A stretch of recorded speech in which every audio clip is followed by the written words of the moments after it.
आपका इस वीडियो में स्वागत है। यह क्लास 10 के अध्याय 2 के लिए 25वां वीडियो है। पिछले वीडियो में हम लोगों ने प्रश्न नंबर 18 तक का समाधान सीख लिया था। इस वीडियो में हम आगे का प्रश्नों का समाधान सीखेंगे।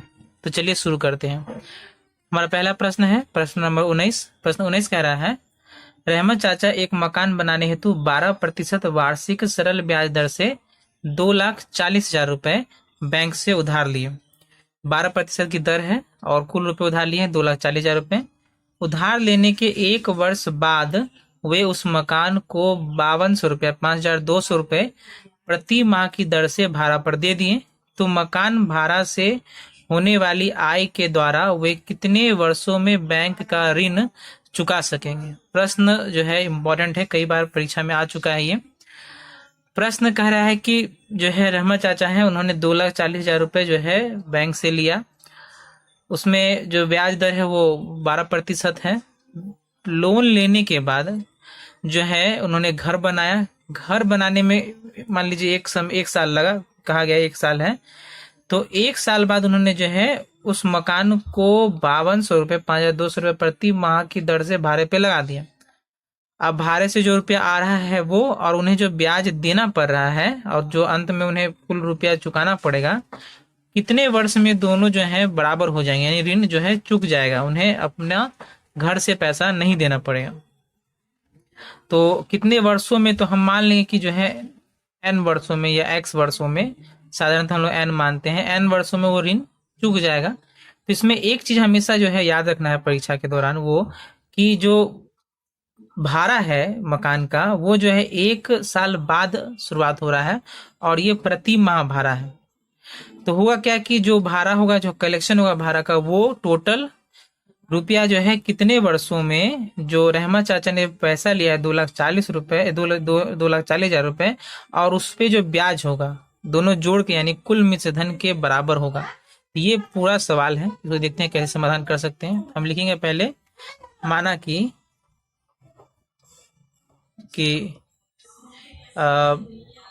n वर्ष बाद, हम लोगों ने n लिया है, n वर्ष बाद बैंक का ऋण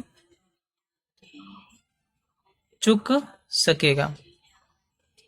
ठीक है, तो अब हम जो है पहले हम इधर निकालते हैं कि मिश्र धन जो है n वर्ष में कितना होगा बैंक का, वो निकाल लेते हैं। तो सबसे पहले लिखेंगे यहाँ पर ही मूलधन जो कि जो उन्होंने ऋण लिया है उसके बराबर होगा, तो 2,40,000 रुपए। उसके बाद ब्याज दर दे दिया गया है, तो हम यहाँ लिख देंगे ब्याज दर बराबर 12% और समय जो हम लोगों ने क्या माना है, n वर्ष। ठीक है, इसीलिए ब्याज बराबर, फॉर्मूला हम जानते हैं, मूलधन गुने दर गुने समय बटा 100। तो मूलधन हमारा है 2,40,000 रुपए गुने दर है हमारा 12% गुने समय है n वर्ष बटा 100। तो इसे हम काट देते हैं, तो ये हो गया 2,24,000 बचेंगे गुने 12 गुने n। तो इसे चाहे तो हम गुना भी कर सकते हैं, तो 0 0 12 चौके 48 के 8 हाथ में 4 बाद में 24 4 28 इंटू n। तो ये n मल्टीप्लाई में हो गया। इतना रुपए जो है ब्याज बन गया है। इसीलिए बैंक का मिश्र धन बराबर तो ये ब्याज हो गया और मिश्र धन के मूलधन कितना है 2,40,000। तो मिश्र धन जानते हैं क्या होता है, मूलधन प्लस ब्याज। हम लिख देते हैं मूलधन प्लस ब्याज। तो मूलधन हमारा है 2,40,000 रुपए प्लस जो ब्याज हमने निकाला है वो है 28,800 n जो है समय है, वर्ष है। इतना रुपए जो है मिश्र धन बैंक का ऋण हो गया n वर्ष में, अगर मान लीजिए भाड़ा जो है बराबर हो जाते हैं। अब हम लिखते हैं, अब मकान से प्राप्त कुल भाड़ा n वर्ष में है ना, तो जब से बैंक हमने पैसा लिया है वहां से हम लोग काउंट करेंगे। तो इसमें एक सोचने वाली क्या चीज है कि जो भाड़ा है वो 1 साल बाद चालू हो रहा है, तो 1 साल जो है भाड़ा कलेक्शन में कम हो जाएगा, यानी n-1। ये फिर से देख लीजिए, हम लोगों ने माना कि एन वर्ष में जो है बैंक एन वर्ष के बाद चूक रहा है, यानी हम जिस दिन पैसा लिए हैं उसी दिन से समय को गिन रहे हैं। लेकिन भाड़ा जो है वो उसी दिन से स्टार्ट नहीं हुआ, भाड़ा हुआ है 1 साल बाद स्टार्ट, तो इसलिए n-1। और चूंकि भाड़ा माह में दिया गया है तो हम इस वर्ष को माह बदलने के लिए 12 से गुना कर देंगे, और प्रत्येक माह का जो भाड़ा है वो है 5200 रुपये, 5200 रुपये। तो ये जो रुपए होंगे 2 रुपए होंगे, एक जो ये बैंक का कर्ज हो रहा है टोटल मिश्रधन के साथ, और ये जो भाड़ा कलेक्शन हो रहा है, दोनों क्या होना चाहिए, बराबर हो जाए, तभी तो ऋण चुकता होगा। इसीलिए हम लिखेंगे, इसीलिए 2,40,000 प्लस 28,800 n बराबर क्या होना चाहिए, n-1 इंटू 12 इंटू 5200 रुपये के बराबर होना चाहिए। तो ये जो है एक समीकरण बन गया, इसका समाधान करेंगे, n का मान आएगा और हमारा उत्तर चला आएगा। तो चलिए इसको ध्यान से करते हैं। तो 2,40,000 प्लस 28,800 n बराबर, इसको हम गुना करेंगे पहले, तो n-1 और इंटू 12 से गुना करेंगे तो 0 0, 12 दूना 24 का 4 हाथ में 2, 12 पंजे 60 और 2 62।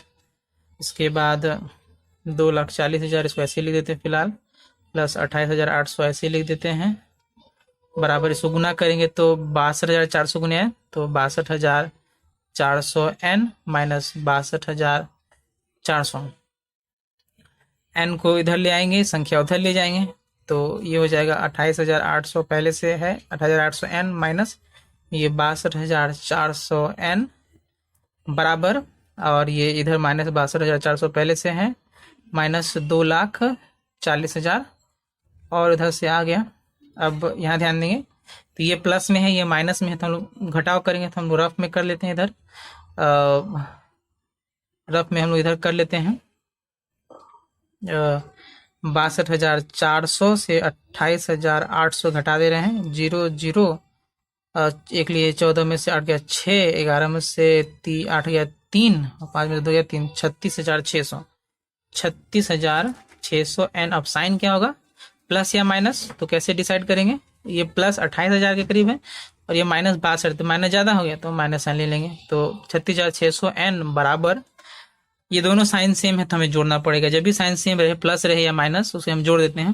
तो 2,40,000 के साथ हम लोग जो है 62,400 जोड़ देंगे, 0 0 4 2 6 4 10 के 0 हाथ में 1, ये हो गया 3 0, 3,02,400 रुपये, और साइन क्या होगा, माइनस का, इसीलिए n बराबर लास्ट में माइनस 3,000, तो 3,04,2,400 बट्टा 33,600। अब इसको जो हमें ध्यान से काटना पड़ेगा, तो ये और ये कट गया, ये और ये कट गया। अब 2 से काटते हैं, इधर माइनस था तो माइनस और माइनस भी कट जाएगा, 2 से 2 एकम 2, 2 छके 12, 2 8 16, ये कट गया, और 2 से 1 1 2, फिर 2 से काटते हैं, 2 8 16, 2 चौके 8, और 2 7 14, 2 5 10, 2 छके 12, फिर 2 से काटेंगे तो ये 42, और 2 से ये काटेंगे, 2 3 6, 2 7 14, 2 8 16, फिर 2 से कटेगा, 2 से 21, 2 एकम 2, 2 8 16, 2 9 18 कट गया 21, ये सीधा 9 बार में कट जा रहा है। तो यानी इसीलिए n बराबर जो है वो कितना हो गया, 9। तो n का मान 9 आ गया, और n क्या था हमारा, समय, यानी कितने समय में जो है ब्याज बराबर हो जाएगा, तो वो है 9 वर्ष। इसीलिए समय जो है हमें कितना मिलेगा, 9 वर्ष। आंसर बहुत आसान प्रश्न था, हाँ थोड़ा समझने में फेर हो जाता है कभी कभी, एक ही जगह गलती होती है, वो है समय जो है भाड़ा निकालते समय हमें n-1 लेना पड़ेगा, n-1 लेना पड़ेगा, ना कि सिर्फ n। अगर n लेंगे तो आंसर कभी नहीं आएगा, और हमें वहाँ जो है n-1 लेना पड़ेगा। तो ये हमारे प्रश्न नंबर 19 का समाधान हुआ। बढ़ते हैं अगले प्रश्न की ओर। हमारा अगला प्रश्न है प्रश्न नंबर 20। प्रश्न 20 है कि रथीन बाबू अपनी 2 पुत्रियों के नाम अलग अलग एक बैंक में इस प्रकार पैसा जमा किए कि 18 वर्ष की उम्र में प्रत्येक को 1,20,000 रुपये प्राप्त हो। बैंक की वार्षिक सरल ब्याज दर 10% हो तथा पुत्रियों की उम्र क्रमशः 13 वर्ष और 8 वर्ष 13 वर्ष एवं 8 वर्ष हो तो प्रत्येक के खाते में उन्होंने कितना रुपया जमा किया। तो यहाँ हमें मूलधन ज्ञात करना है। अब कहा जा रहा है कि दो पुत्रियां हैं, एक पुत्री का उम्र जो है 13 वर्ष है, एक का 8 वर्ष है। जब दोनों जो है 18 वर्ष की हो जाएंगी तो उन्हें दोनों को बराबर पैसा मिलेगा, वो है 1,20,000। सवाल दोनों अलग अलग ही बनेंगे, सेम तरीका से बनेगा, खाली जो है सिर्फ जो है समय एक पुत्री के लिए अलग होगा, दूसरे पुत्री के लिए अलग होगा, क्योंकि दोनों का उम्र जो है अलग है। तो सबसे पहले हम जो है ये 13 वर्ष की उम्र के लिए निकालते हैं। हम उससे पहले मान लेते हैं कि माना 13 वर्ष की पुत्री के नाम रुपए बराबर x रुपए तथा 8 वर्ष की पुत्री के नाम रुपए बराबर y रुपए। पहले पुत्री जो है 13 वर्ष का, उसका जो है हम लोगों ने x मान लिया और दूसरे का y मान लिया। दोनों ही अलग अलग सवाल है, आसान है। तो हम लिखेंगे पहला जो केस है 13 वर्ष की पुत्री के लिए, तो हमारा मूलधन कितना होगा? मूलधन हमें माना है x रुपए, क्योंकि हमने सोचा कि हमने बोला है कि माना है कि जो है x रुपए बैंक में जमा हुए हैं। फिर उसके बाद समय, एक इम्पॉर्टेंट चीज जो है यहाँ पर समय है, वो 13 वर्ष की है अभी फिलहाल, और 18 वर्ष में उसे पैसे मिलने हैं। तो 18 माइनस 13 कितना हो गया? 5 वर्ष। यानी बैंक में जो है उस पैसे को 5 वर्ष रहना है।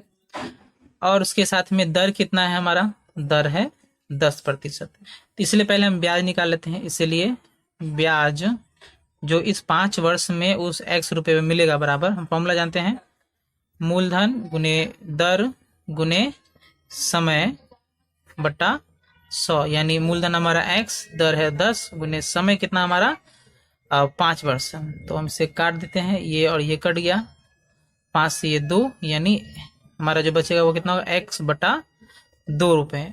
अब यहाँ पर चीज समझने वाली बात है, हमें जो 1,20,000 रुपए दिया गया है वो क्या है? मिश्र धन है।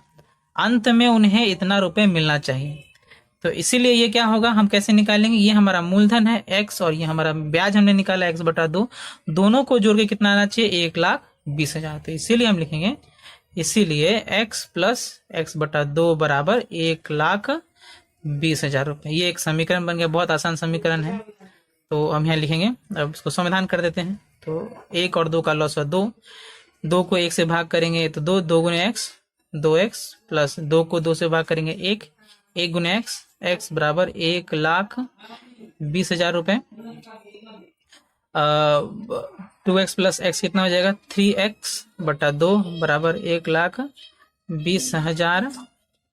इधर कर दे रहे हैं बराबर, इसको क्रॉस गुना करें अगर तो 3x बराबर 2 गुने 12 24, यानी ये हो जाएगा इस पे 2 3 4 0, 2,40,000। इसलिए x बराबर 2,40,000 बटा 3, इसे काटेंगे तो 8, उस पे 1 2 3 4 0, यानी हमारा x का मान क्या आ गया? x बराबर 80,000 रुपए। यानी जो पहली बेटी है, वो पहली पुत्री जो है उनका उम्र 13 वर्ष है, उसके लिए बैंक में 80,000 रुपया रखना पड़ेगा, ताकि 18 वर्ष की उम्र में जो है उसे 1,20,000 रुपया मिले। अब हमारी दूसरी पुत्री है, दूसरी पुत्री के लिए भी यही करना है, कुछ विशेष अलग नहीं करना है। तो हम फिर अब यहाँ लिख देंगे दूसरी पुत्री के लिए, दूसरी पुत्री के लिए। तो दूसरी पुत्री का जो है उम्र कितना है? यहाँ हम लिख देते हैं उम्र 8 वर्ष है वर्तमान में अभी। तो अब उसके लिए हमारा मूलधन कितना है? y रुपए, क्योंकि हम लोगों ने माना है y रुपए। समय हम फिर से निकाल लेंगे, तो 18 वर्ष का उन्हें होना देना है, 18 वर्ष के बाद ही पैसा मिलेगा। तो 18 माइनस 8 कितना हो जाएगा? 10 वर्ष। यानी जो इसके नाम पे पैसा जमा होगा उसे 10 वर्ष के लिए जमा करना पड़ेगा। बैंक तो जो है दोनों सेम है, तो दर भी सेम होगा, यानी 10%। तो इसीलिए ब्याज बराबर, फॉर्मूला हम जानते हैं, मूलधन गुने दर गुने समय बटा 100। तो मूलधन हमारा है y, दर हमारा है 10%, समय हमारा है 10 वर्ष बटा 100। तो ये और ये कट गया, ये और ये कट गया, तो पूरा ही कट गया, सिर्फ बचा y, यानी y रुपए जो है इनका क्या हो गया, ब्याज हो गया। y रुपए क्या हो गए, ब्याज हो गए। फिर से वही सवाल है, हमें इसको भी जो है लास्ट में 18 वर्ष की उम्र में 1,20,000 रुपए मिलने चाहिए, और जिसमें जो है क्या होगा, वो मिश्रधन होगा, और जिसमें मूलधन और ब्याज दोनों होगा। तो मूलधन हमारा y है, ब्याज भी हमारा y है, तो इसीलिए हम लिखेंगे y प्लस वाई। ये y, एक पहला y मूलधन है और दूसरा बात क्या है, ब्याज है। इसको हम लोग चाहे तो एक बार लिख ही लेते हैं ताकि कंफ्यूजन ना रहे। इसीलिए मूलधन जो ब्याज दोनों मिला कितना होना चाहिए, 1,20,000 रुपए। तो मूलधन हमारा y है, ब्याज भी हमारा y है, बराबर 1,20,000 रुपए। तो y प्लस वाई 2y बराबर 1,20,000 रुपए। इसीलिए y बराबर 1,20,000 बटा 2, इसको काटेंगे तो 6, यानी 60,000 रुपए जो है रखने पड़ेंगे। तो इसीलिए जो है y बराबर क्या हो जाएगा, 60,000 रुपए। तो दो आंसर आए, एक है 60,000 और दूसरा आंसर है एक इधर 80,000 रुपए। तो हम यहाँ अंत में लिख देते हैं कि 13 वर्ष की पुत्री के लिए हमें जो है 80,000 रुपए जमा करना पड़ेगा, और 8 वर्ष की पुत्री के लिए हमें 60,000 रुपए जो है जमा करना पड़ेगा। ये दो उत्तर हो गए, एक 60,000, एक 80,000, ये हमारा आंसर है। तो प्रश्न आसान था, दोनों ही चीजें सेम थी, सिर्फ एक को जो है x मानना था, एक को y मानना था। दोनों में अंतर सिर्फ समय का था, बाकी सभी चीज समान थे। तो ये हमारा उत्तर हो गया 80,000 और 60,000। उम्मीद है आपको दोनों प्रश्न समझ में आए होंगे। इनका अभ्यास करें, वीडियो को ध्यान से देखें। मिलते हैं अगले वीडियो में, तब तक के लिए धन्यवाद।